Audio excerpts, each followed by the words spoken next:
Hello, this is AnlineOffline. This is the 14th episode of my Casual's Quick Guide to Call of Duty Mobile. For today's video, we'll be covering the RPD. Available since launch, the RPD is a fully automatic Soviet LMG developed in later years of World War II.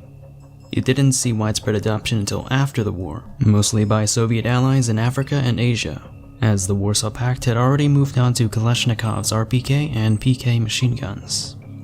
This is most likely the reason why, although it is iconic, it has not made that many multiplayer appearances in the Call of Duty franchise.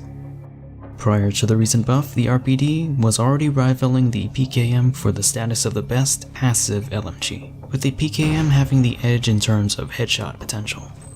Now they are both capable of shortening their time to kill with a single headshot. Otherwise, it'll normally kill in 4 to 6 shots, and fire at a devilish 666 rounds per minute. Up close, the time to kill is a bit on the slower end, but it's solid beyond that. Speaking of slow, to say that the RPD is a slow handling weapon would be an understatement. It is an LMG with a 100-round drum mag by default, after all. Reload cancelling is an absolute must. Otherwise, it'll take a full 6 seconds to fully reload an empty mag.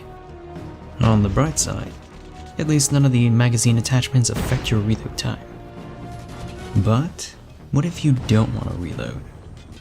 To be honest, I was a bit skeptical about this new attachment, but I'll admit where I was wrong. The cooling compressor barrel swaps out a traditional magazine for an infinite belt feed. That can overheat.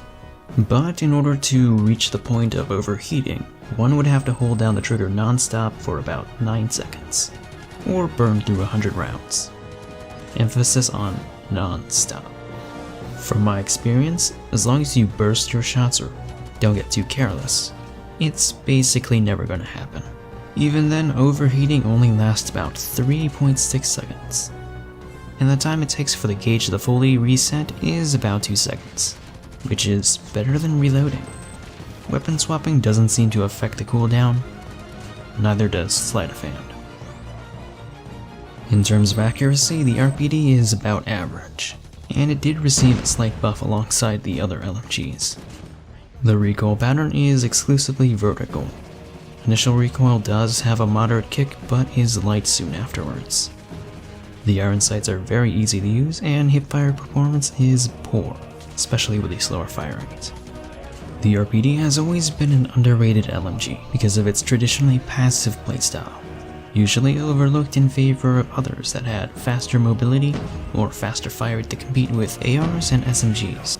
LMGs like the S-36 of old, the Chopper, and the Holger. Although still not fit for aggression, I do believe that the RPD is a very solid weapon now. Some concerns have arisen regarding the new barrel attachment, and how it allegedly benefits campers.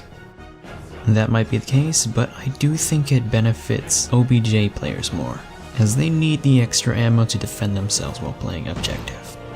It can also be used in VR, which having infinite ammo might be something to worry about though.